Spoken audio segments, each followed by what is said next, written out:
이 세상에서 제일 신기한 일이 남자와 여자가 만나서 결혼해서 사는 것 같아요. 정말 다른 사람들이 어떻게 하나가 돼서 살 수 있는지, 그리고 그렇게 할 수 있다고 말씀하시는 게 진짜 이 신비라는 생각이 정말 들어요. 그래서 어찌 보면 빨리 결혼하는 게 낫지 않을까. 한 살이라도 어렸을 때. 그러다 보면 또 지칠래나? 그런 생각이 또 들기도 하고. 아니, 빨리 해방되더라고요. 네, 요번 주까지는 이제 남편하고의 관계에 대한 이야기를 이제 공부를 하셨는데, 이게 뭐 2주 공부한다고 되겠어요. 이게 이제 평생 해야 될 일인 거죠. 그래서 지금 생각해 보면 저도 지금 35년쯤 됐거든요. 33년 됐네요. 근데 한 10년까지는 진짜 하나님 실수하신 거예요. 이런 생각 정말 하고 살았고, 그 다음에 10년은 좀 아닌가? 나도 좀 고쳐야 되나? 이렇게 생각을 하고 살았고, 나머지 10년은 이제 동행일기를 쓰면서 이제 같이 살면서 이제 정말로 하나 되는 것을 이제 경험하게 됐거든요. 저희가 사역자지만 목사님이시지만 목사하고 저희 아내지만 저희도 이게 복음이 실제가 되는 일에 있어서는 시간이 또 훈련이 많이 필요했던 것 같아요. 그리고 이제 계속 확인하는 게 뭐냐면 내가 아직도 안 죽었구나. 내가 시퍼렇게 살아있어서 이런 부분들이 되게 어렵구나. 이제 그거 하고 또 하나는 지혜가 되게 부족하구나. 이런 부분을 좀 깨닫게 되더라고요. 알고 보니까 저 남편이 처음에는 이상한 사람인 줄 알았는데, 예, 동의 안 하시죠? 우리 목사님 너무 좋잖아요.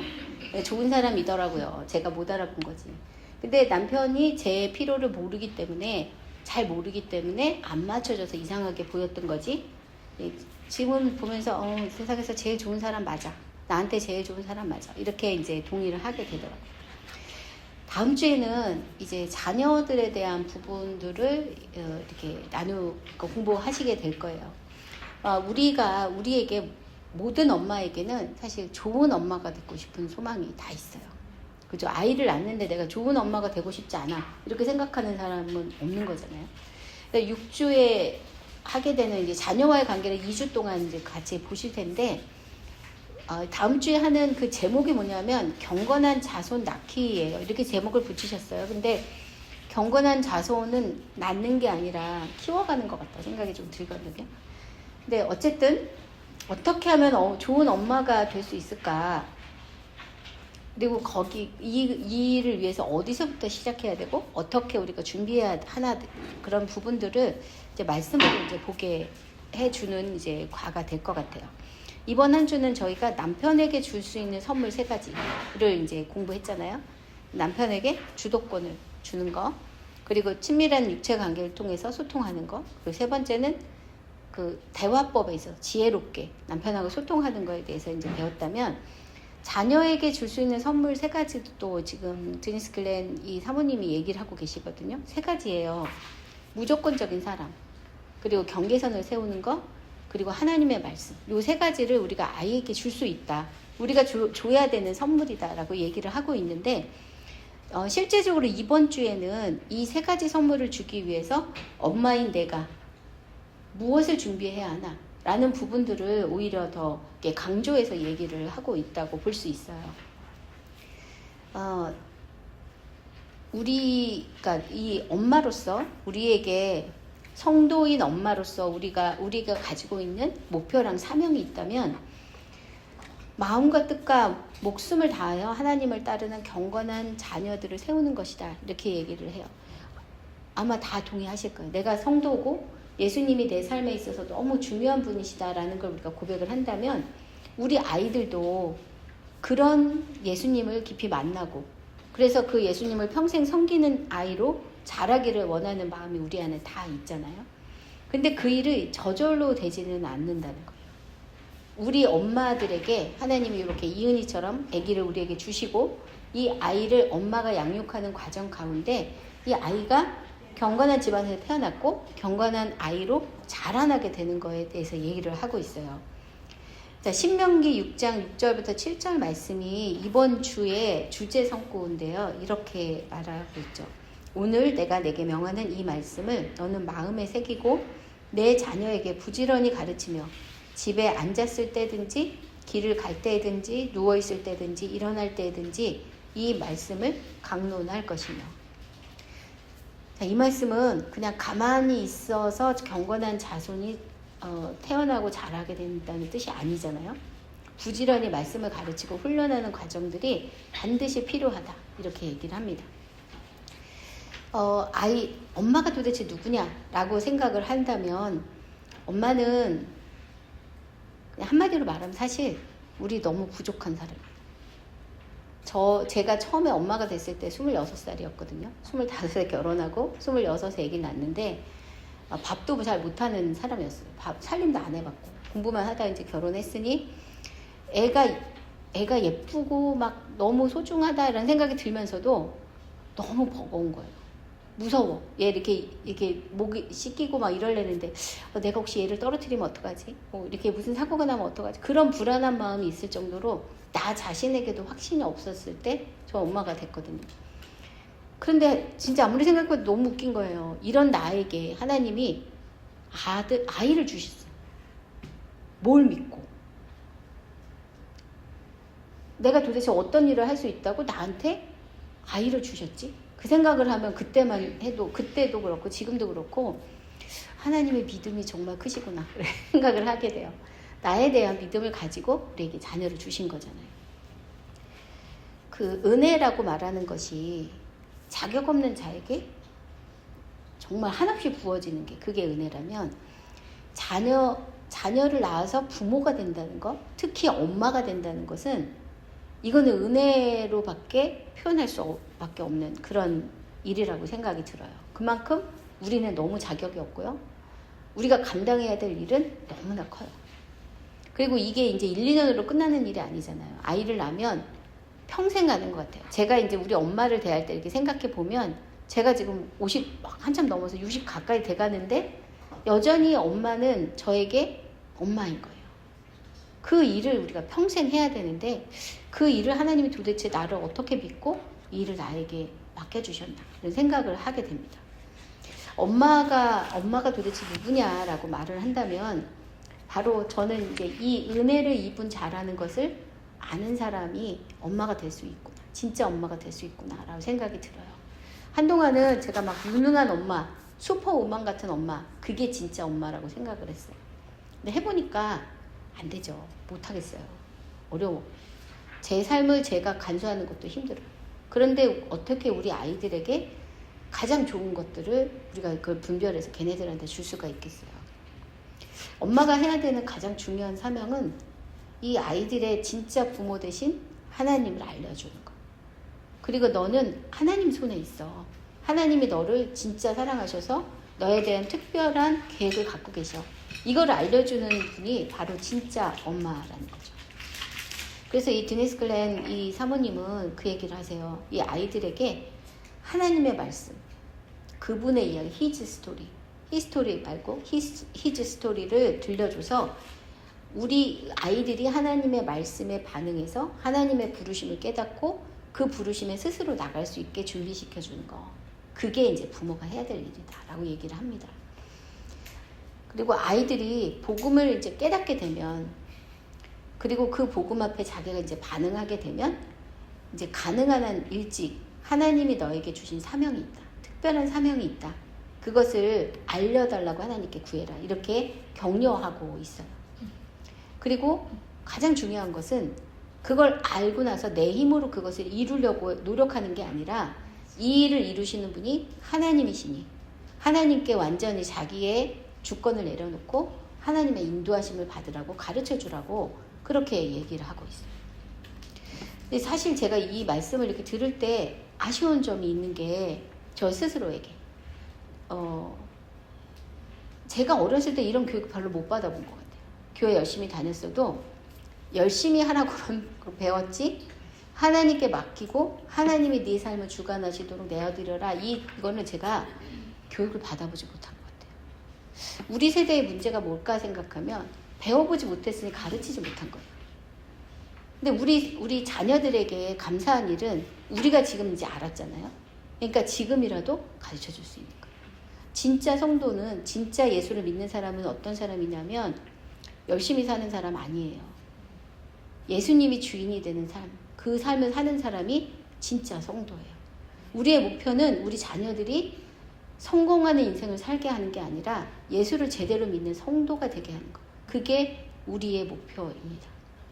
이 일을 가르쳐 주도록 하나님이 우리를 엄마로 삼아 주셨고요. 우리에게 자녀를 주셨어요. 그리고 그 자녀를 네가 지금 관리하는 게 아니라 내가 할 거야. 중간에 서지 말고 이 자녀들이 나한테 올 수 있도록 길을 열어줘 라고 하나님께서 우리에게 이제 부탁하고 계신 거죠. 자녀들을 하나님이 원하시는 모습으로 키워나가는 거, 이 일은 이제 주님이 하세요. 이게 우리 편에서 좋은 소식. 근데 나쁜 소식은 뭐냐면 이게 거저되지 않는다. 이겁니다. 이 아이를 키워내는 데 있어서 우리의 희생이 필요해요. 저는 지금 아기를 이렇게 딱 낳고 나서 몸이 이렇게 변할 거라고는 생각을 정말 못 해봤거든요. 체력도 떨어지고 체형도 바뀌고, 그리고 예전에는 그냥 내 생각만 하면서 살아도 되는데 이제 아이가 생기면 아이 생각을 먼저 해야 되잖아요. 이 일이 변화되는 것, 이것은 어쩌면 아주 작은 대가일 수도 있어요. 근데 이 일이 아까도 제가 말씀드린 것처럼 제가 우리 친정어머니한테 제가 여전히 60년 가까이 딸인 것처럼 우리에게 자녀가 생기면요, 그 자녀가 평생 우리의 희생과 어떤 헌신을 필요로 하고 있다는 거예요. 애를 독립시키면 끝이 아니고 결혼시키면 끝인 줄 알았거든요, 저도. 근데 아니잖아요. 아니에요. 그 아이들을 위해서 계속 이렇게 자원하는 마음으로, 정말 사랑하는 마음으로 해줘야 되는 일들이 사실 평생 가게 됩니다. 아이들을 위해서 육체적으로, 정서적으로, 물질적으로 아이를 돌봐야 되는 일들이 계속 있고요.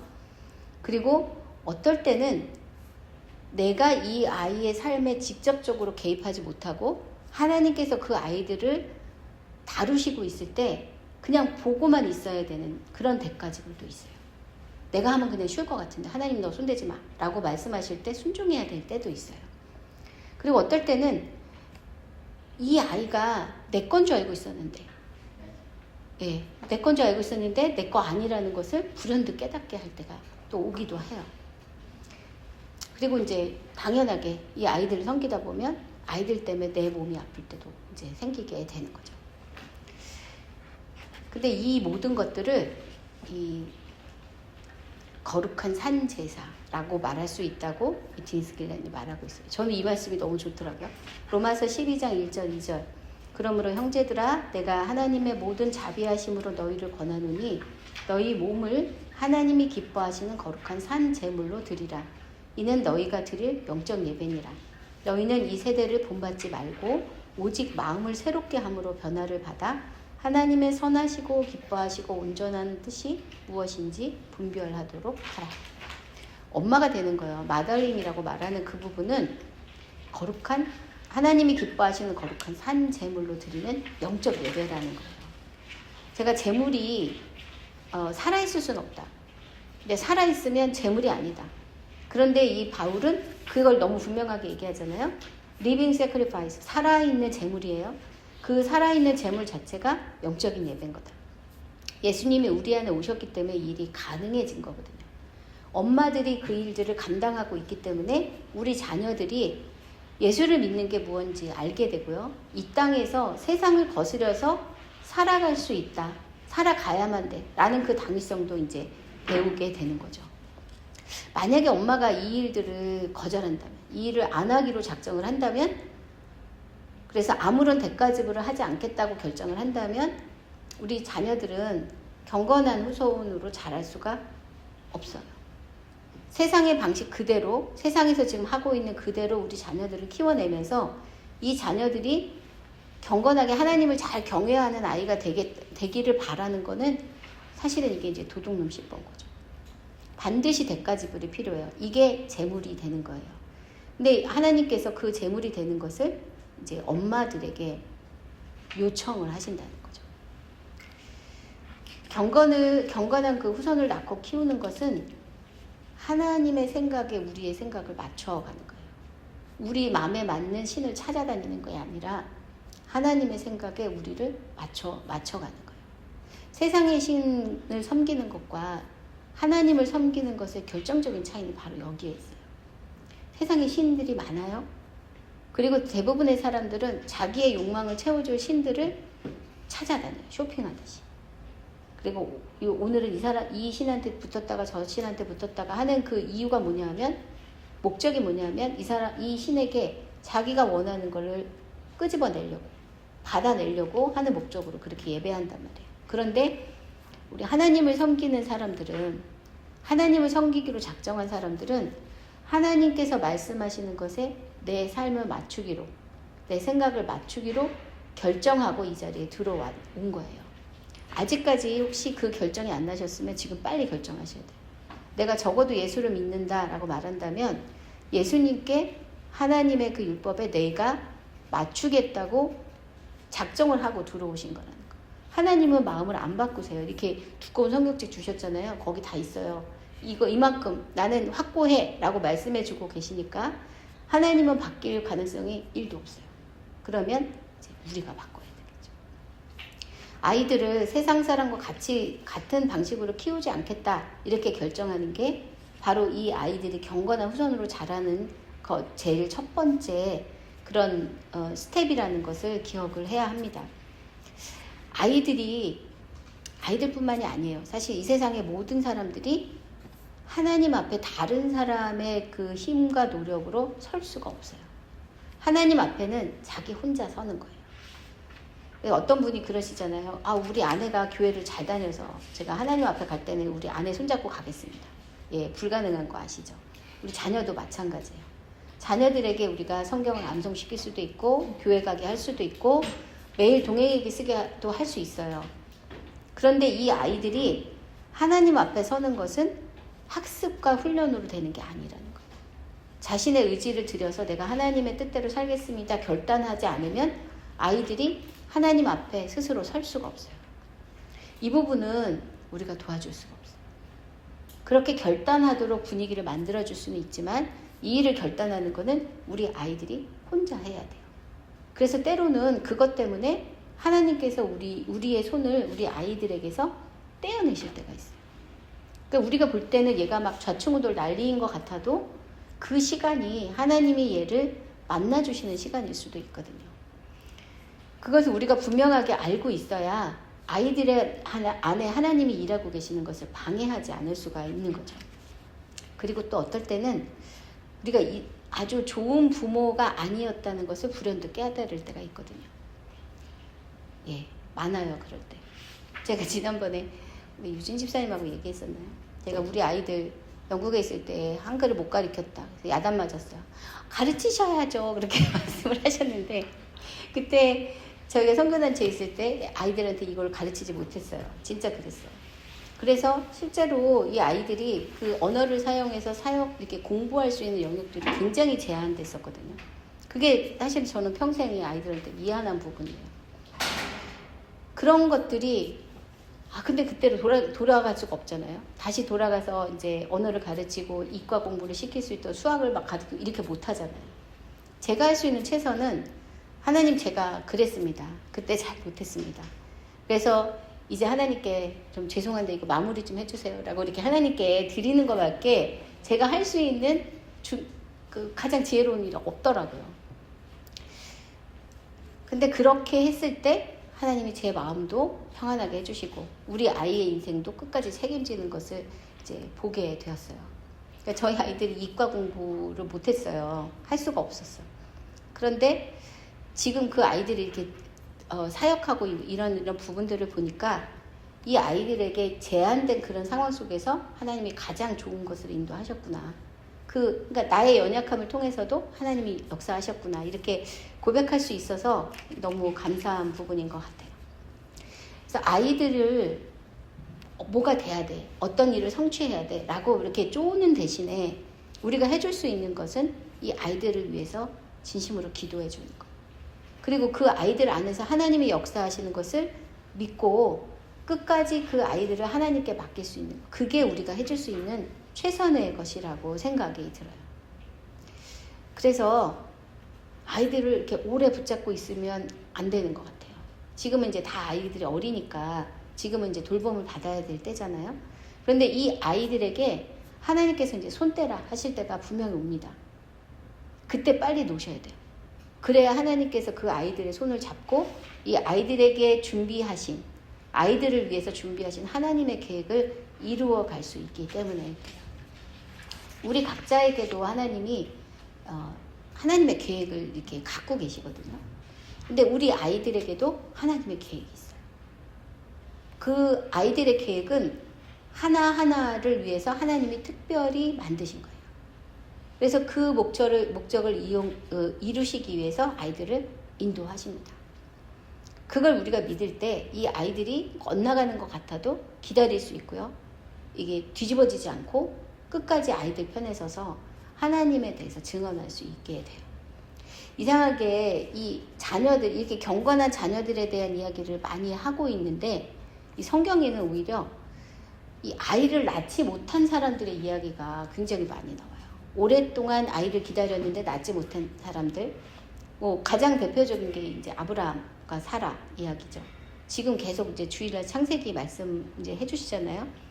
이제 몇 주째, 한 20주까지 계속 아기도 못 낳고 있다가 이제 나요, 이제. 그 불임 때문에 오랫동안 고통을 겪고 있었고 약속이 있는데 왜 이 일이 이루어지지 않았지? 이 일이 왜 안 이루어진 상태로 이렇게 계속 가고 있지? 라는 의문을 가질 수밖에 없는 일들이 성경에 계속 나오거든요. 그런데 분명한 건 하나님이 일하시려고 하는 특별한 일을 위해서 특별한 그 시기가 올 때까지 하나님 계속 기다리고 계셨다. 그것은 너무나 분명한 일인 거예요. 하나님의 때는 사실 언제나 완벽해요. 이삭이 태어날 때도 그랬고요.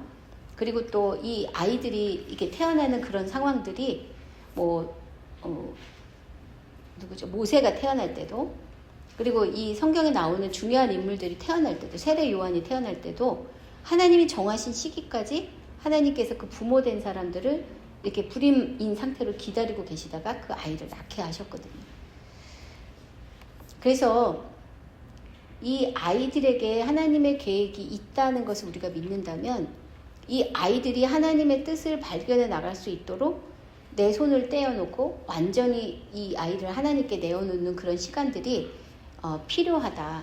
이 부분을 이제 드니스 길레는 자신의 그 아이들 이야기로 이렇게 설명을 하고 있어요. 근데 저는 사실 불임이 아니라 이제 더 이상 아기를 낳지 못하게 되는 그 시기를 통해서 하나님이 이 자녀들에 대한 그 하나님의 계획이 어떠한지를 좀 가르쳐 주신 것 같다 생각이 듭니다. 저는 이제 허니문 베이비로 첫 애를 낳았는데 임신 기간이 너무너무 힘들었어요. 아기 낳고도 한 18개월은 제정신이 아니었어요. 너무 힘들더라고요. 그리고 이제 낳고 나서도 몸이 좀 회복이 빨리 안 되고, 그래서 이제 둘째는 그때보다 조금 나아졌지만 네, 평생 이제 아기는 못 낳겠구나. 아기 키울 엄두가 안 난다.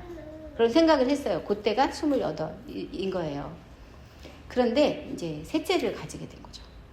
그리고 얘가 유산이 됐고, 그리고 좀 있다가 또 다시 넷째를 가지게 됐는데, 이 아이를 이렇게 임신을 했을 때는 이제 내가 아기를 낳으면 잘 키울 수 있을 것 같아. 이런 생각이 들었어요. 그때가 이제 30살 때예요. 그런데 13주가 돼서 산전 검사를 받으러 갔는데 계류 유산이 된 거예요. 상황을 모르고 있었던 거고, 아기가 이제 죽은 지 한 2주 정도 된 상태였던 거죠. 그래갖고는 이게 수술을 받게 됐는데 지혈이 되지 않아서 결국은 이제 자궁을 드러나게 됐어요. 30살은 이제 더 이상 아기를 가질 수 없는 상황이 된 거죠. 근데 저는 좀 되게 혼란스럽더라고. 첫째, 둘째는 내가 멋모르고 엄마가 됐고 걔네 키우느라고 너무 힘들어서 이제 좀 제정신으로 제대로 좀 키워보고 싶다 이런 생각이 들었는데, 더 이상 아기를 낳을 수 없는 상황이 되니까 이게 도대체 뭐지? 이런 생각을 이제 좀 하게 되었어요. 이제 제대로 엄마가 돼볼 수 있는 기회가 생겼다 생각했는데 이게 지금 그냥 사라져버렸네? 이런 생각으로. 근데 이거를 하나님께 물어볼 수도 없고, 이게 그냥 갑자기 일어난 일이니까. 근데 이제 그때부터 한 3년쯤 후에 제가 그 당시에 이제 우리 남편이 그 교육부 목사였어요. 그래서 이제 청년들하고 이렇게 관계가 좀 많이 있었는데, 청년부 내에서 양육 시스템에 들어가기 좀 힘든 자매들을 제가 이제 따로 양육을 하고 있었거든요. 근데 한 청년하고 출근하고 양육을 하고 집에 돌아온 시간이 이제 12시쯤 다 되었었는데 이렇게 세수하고 있는데 갑자기 하나님이 말씀을 주시는 거예요. 뭐라고 말씀하시냐면 육체적인 내 자손은 이제 더 이상 없겠지만 셀 수 없이 많은 영적 자손을 내게 주겠다. 이렇게 말씀을 하신 거예요. 순간 그렇게 깜짝 놀랐어요. 근데 그동안 제가 이제 해왔던 질문이 있잖아요. 그 기도가 있었기 때문에 하나님이 무슨 말씀을 하시는지 알아들을 수는 있겠다. 그래서 제 그 몸에서 나는 자손들은 이제 더 이상 없겠지만 영적으로 낳는 자손들은 이제 계속 있겠구나 이런 생각을 했어요. 근데 그때는 제가 이제 목사의 아내였고 교회 안에 있었기 때문에 양육자를 많이 붙여준다는 뜻인가 이렇게 생각을 했었어요. 일대의 양육 지금도 힘든데 더 많이 붙여주시면 조금 그런데 뭐 이렇게 생각을 했었는데 그 후에 이제 1년 반쯤 지나서 저희가 이제 영국에 DTS를 이제 가게 됐고 그리고 우리가 지금 살아왔던 그 평범한 인생이 아니라 조금 다른 인생을 이제 살게 되었어요. 실제로 제 안에 영적 자손이 몇 명인지는 잘 모르겠어요. 세어보지도 않았고 그거에 대한 말씀에 대한 기억은 있는데 그 구체적인 증거는 잘 모르겠어요. 그런데 분명히 하나님이 그렇게 말씀하셨으니 제가 지금 알고 있는 두 아들 말고 영적으로 이렇게 낳고 케어하는 많은 자손들이 있겠구나 이런 상황을 이제 좀 이렇게 받아들이게 되더라고요. 이 일은 이렇게 제가 이제 더 이상 아기를 낳지 못하는 상황을 이렇게 접하게 되면서 제 안에 자녀에 대한 나의 기대와 한계가 이렇게 확장되는 은혜가 오히려 있었어요.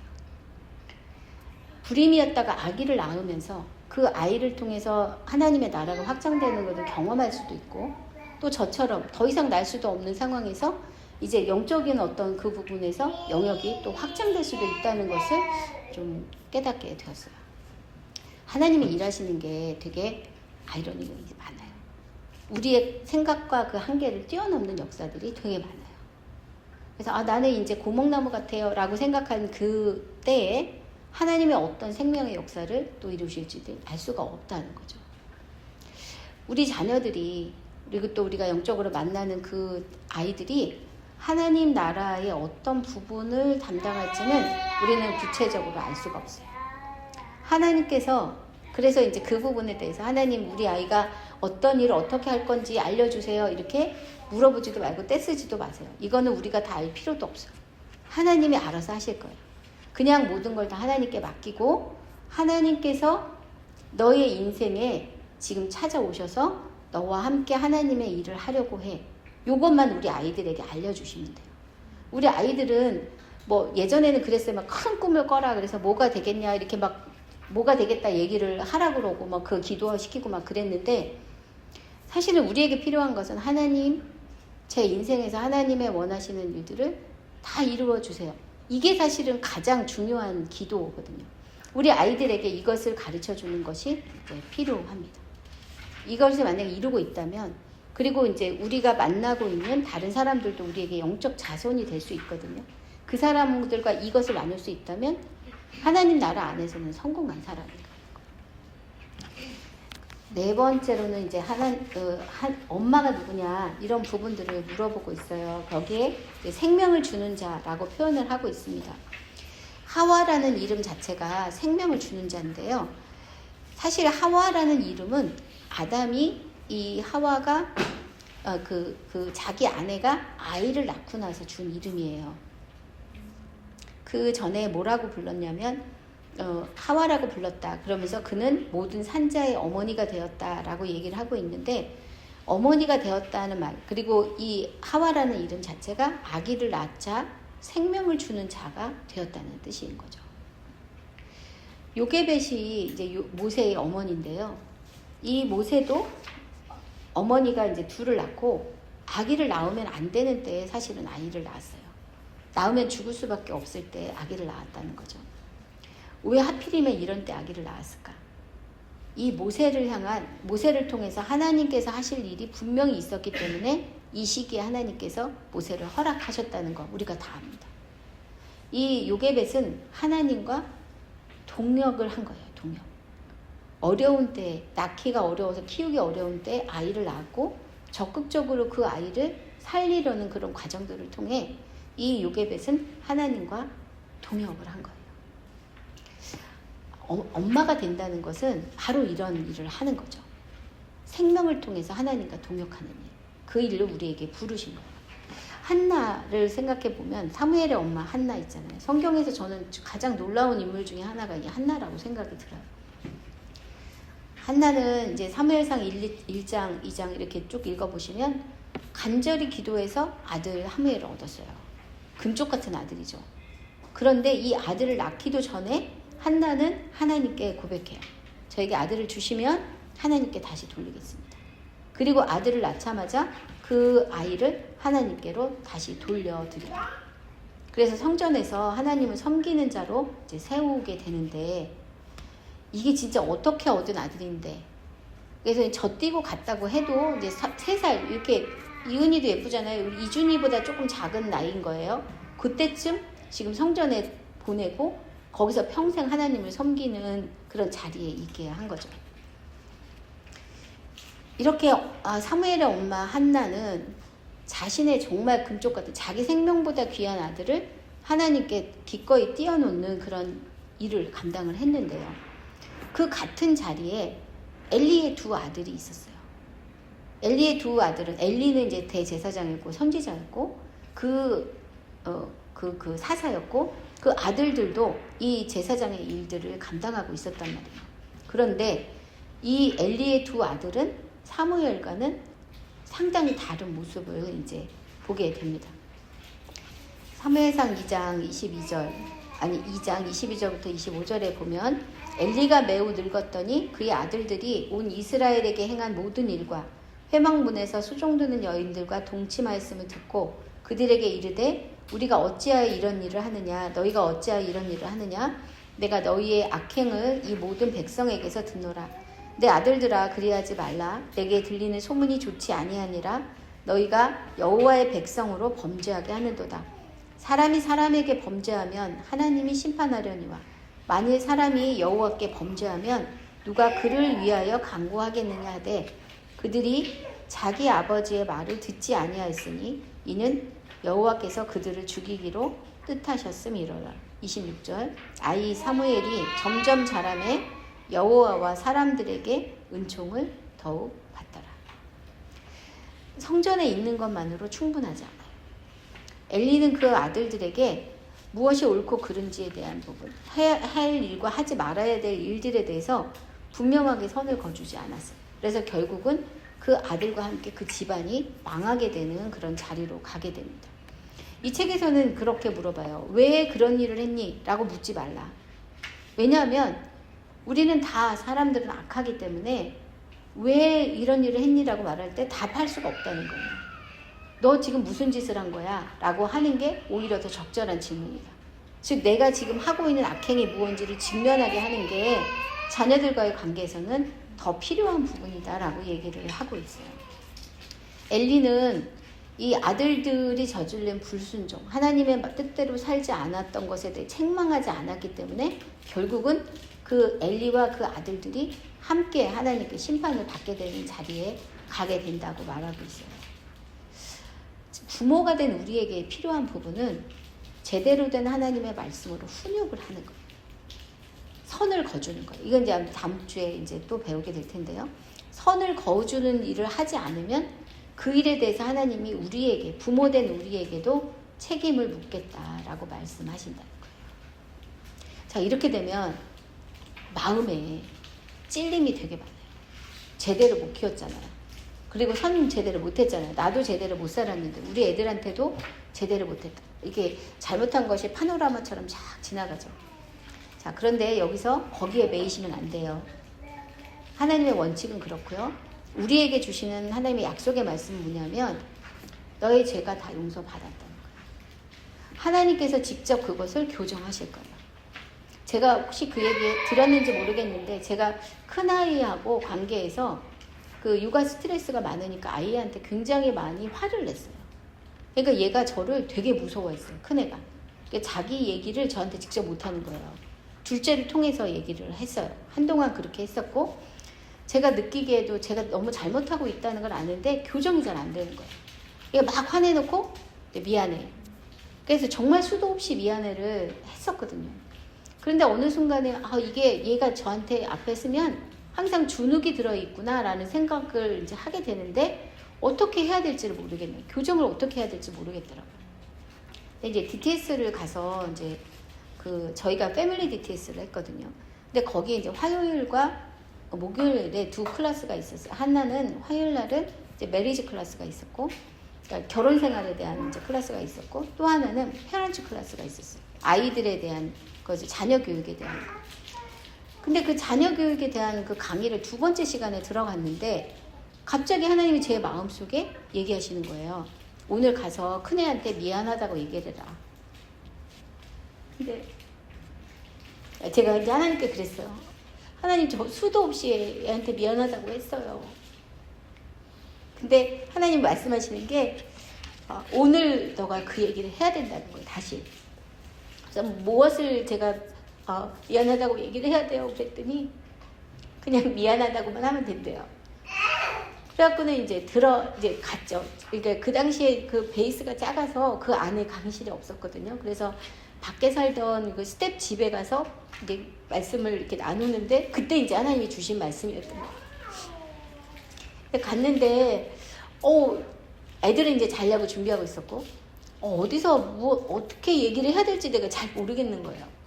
근데 이제 하나님이 말씀하셨잖아요. 그냥 미안하다고 얘기를 하라고. 그래갖고 그 당시에 저희 큰애가 9살이었는데 제가 그랬어요. 하람아, 오늘 이제 말씀을 듣는데 너한테 미안하다고 하라고 그러셨다. 하나님이. 그랬더니 그리고 이제 제가 말을 못 하겠는 거예요. 그때 막 울었어요. 그랬더니 이제 남편이 이제 이런 얘기를 해서 엄마가 이렇게 얘기를 하는 거야. 그렇게 얘기를 했더니 그래서 용서해줘. 내가 그렇게 얘기를 했더니 감사합니다.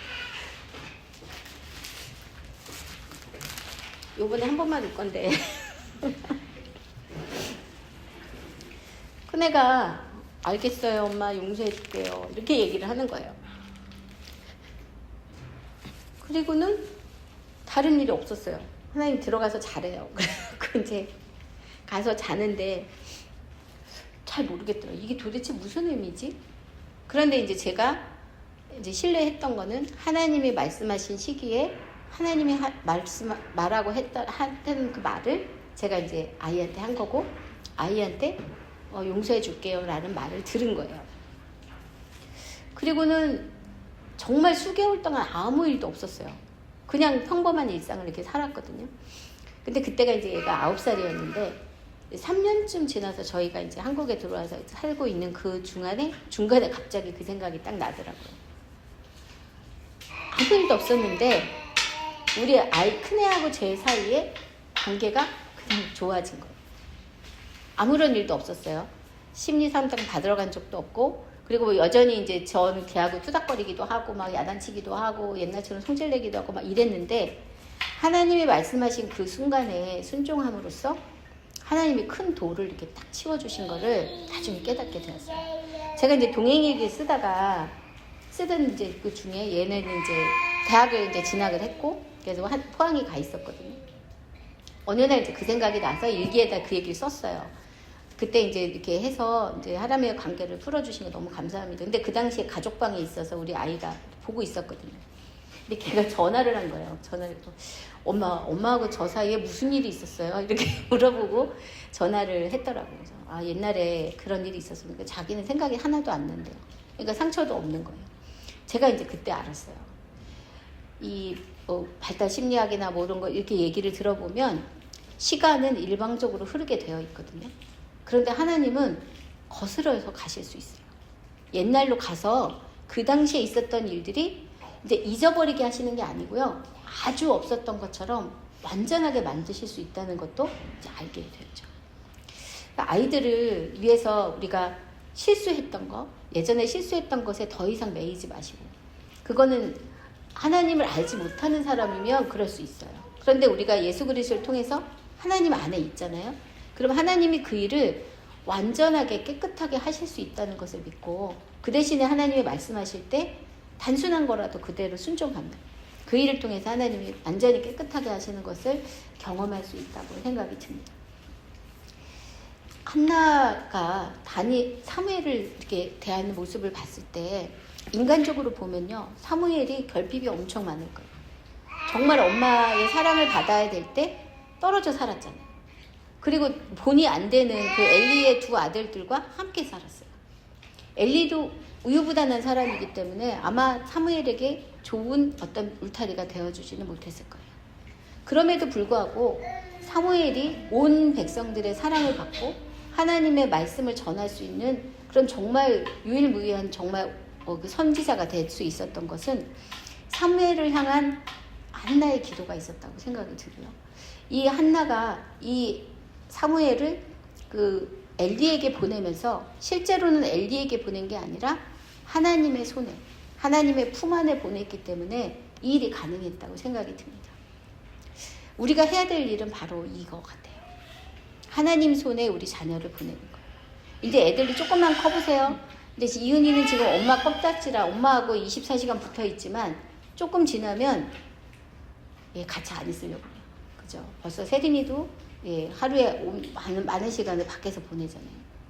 이제 중학생, 고등학생, 대학생이 되고 이제 독립하면 이 아이들과의 물리적인 거리는 떨어지게 되어 있어요.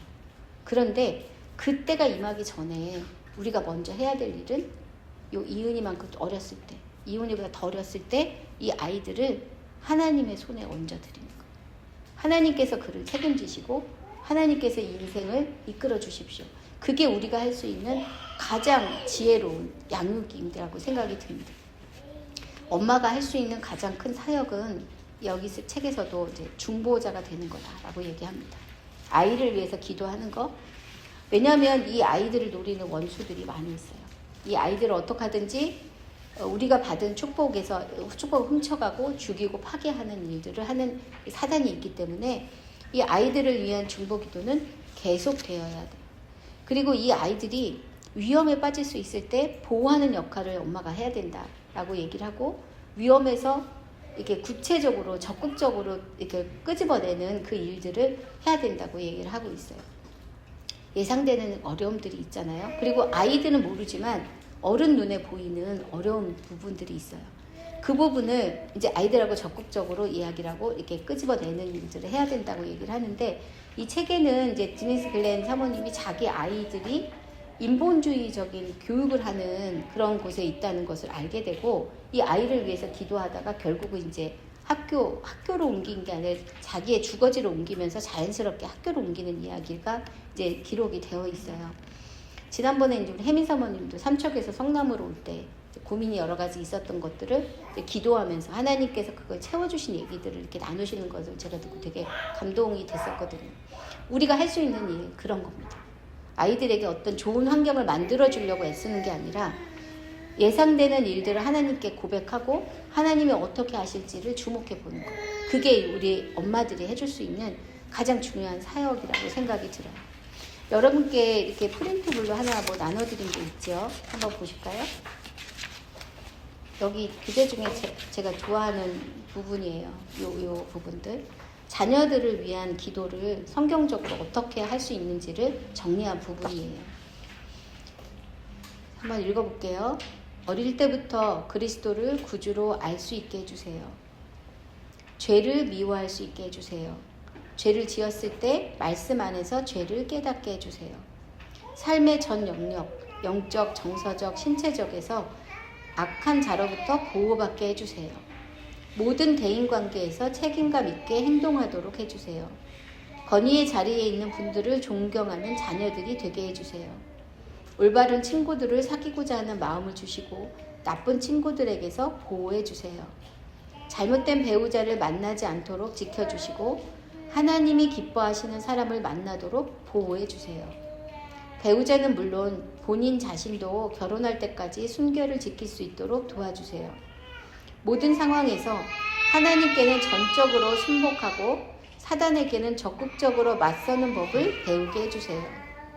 다른 마음을 품지 않고 예수 그리스도께 온전히 헌신하도록 해주세요. 자녀들 주위에 보호의 울타리를 쳐주셔서 나쁜 사람들과 어울리거나 나쁜 곳으로 가지 않도록 해주시고 나쁜 사람들이 아이들에게 접근하지 못하게 해주세요. 이 뒤에 이제 성경 말씀들이 있습니다. 우리 아이들을 위해서 기도한다는 것은 우리 아이들 그 주변에 울타리를 쳐주는 것과 같아요. 그 일들을 할 수 있도록 이 기도문이 있어서 이거 우리 혜미 사모님 만들어 주셨어요. 교재에다 붙여 놓으시고 아이들을 위해 기도할 때마다 이렇게 해주시면 좋을 것 같습니다. 그리고 마지막 부분은 우리가 아이들에게 해줄 수 있는 가장 좋은 것이 뭐냐면 아이들에게 하나님의 전신갑주를 입히는 건데요. 이게 뭐냐면 예수 그리스도로 옷 입게 하는 거예요. 성령이니까 뭐 방패 뭐 이런 거 하나도 다 이거 다 못 외우셔도 돼요. 딱 한 가지. 하나님 우리 아이들이 예수 그리스도로 옷 입게 해주세요. 예수님으로 완전히 거듭난 사람이 되게 해주시고 이 아이의 삶 가운데 예수님의 생각과 예수님의 마음이 풍성하게 일어나도록 해주세요. 이게 사실 우리가 해줄 수 있는 가장 중요한 기도이고 또 가장 중요한 가르침이라고 생각이 듭니다. 아까도 말씀드렸지만 우리가 아이들하고 함께 갈 수 없는 영역들이 이제 점점 더 많아집니다. 그 물리적인 것, 육체적인 것뿐만이 아니고요. 마음도 그래요. 마음. 이 심령에 아기 때는 우리가 이 아이의 마음을 100% 알 수 있는 것 같아요. 그런데 이제 조금만 사회생활을 나가게 되면 이 아이들의 마음 속에 뭐가 오가는지 우리가 알 수가 없어요. 그때 우리가 확신을 가지고 이 아이들 신뢰할 수 있는 유일한 방법은 이 아이가 예수님께 사로잡힌 사람이 된다는 것. 이 아이의 심령에 예수님이 계시다는 것을 우리가 확신할 수 있으면 이 오가는 걸 다 몰라도 우리가 하나님이 그 아이의 인생 속에 가장 중요한 일을 하실 거다라는 것을 믿을 수가 있거든요. 이 일을 이제 우리가 준비를 해야 그 다음에 아이들에게 줄 수 있는 선물들을 제대로 준비해서 줄 수가 있습니다. 이제 이 한 주 동안은 여러분이 이 부분을 우리 자신을 돌아보는 그런 시간을 이제 가지실 거고 이 아이들을 위해서 오늘 드렸던 그 기도문으로 기도했으면 좋겠어요. 아이들이 결혼하고 이렇게 있어도 손주를 위해서도 동일하게 기도하라고 하시더라고요. 제가 이거를 한 몇 달 전에 예습을 했는데 예습을 하면서 그때 이제 연아가 태어난 지 얼마 안 됐어요. 그래서 이제 연아를 위한 기도를 그때 했어요. 하나님 우리 연아가 가능한 한 빨리 예수님을 인격적으로 알게 해주세요. 그리고 이제 예수님께 헌신한 자가 되게 해주세요. 제가 너무 안타깝더라고요. 우리 아이들이 태어나기 전에 알았으면 우리 아이들을 위해서도 그렇게 기도했을 텐데 저는 목사 집안에서 아이들이 자라면 그냥 자연스럽게 신앙생활을 하는 거지라고 생각을 했었더라고요. 근데 아니에요 진짜. 이 아이들은 자기가 인격적으로 예수님을 만나야 되고요. 그리고 자기 삶을 하나님께 헌신하는 과정이 반드시 있어야 돼요. 그래서 아이들을 위해서 아직 그 기도를 하지 못하셨다면 지금 하세요. 지금. 우리 아이들이 가능한 한 빨리 예수님을 인격적으로 만나게 해주시고 예배 많이 참석하고 성경 외우고 이거 하고는 별개의 문제예요. 인격적으로 만나게 해주시고 하나님께 자기의 삶을 헌신할 수 있도록 하나님 우리 아이를 이끌어주세요. 그렇게 기도하는 것이 우리 아이들을 위한 가장 중요한 선물이라고 생각이 듭니다. 한 주간 동안은 이제 아이들에게 이제 집중해 봅시다. 그리고 잊지 말아야 될 것은 아이들에게 줄 수 있는 가장 큰 선물 중에 하나는 뭐냐면 엄마 아빠가 화목한 가정을 주는 거예요.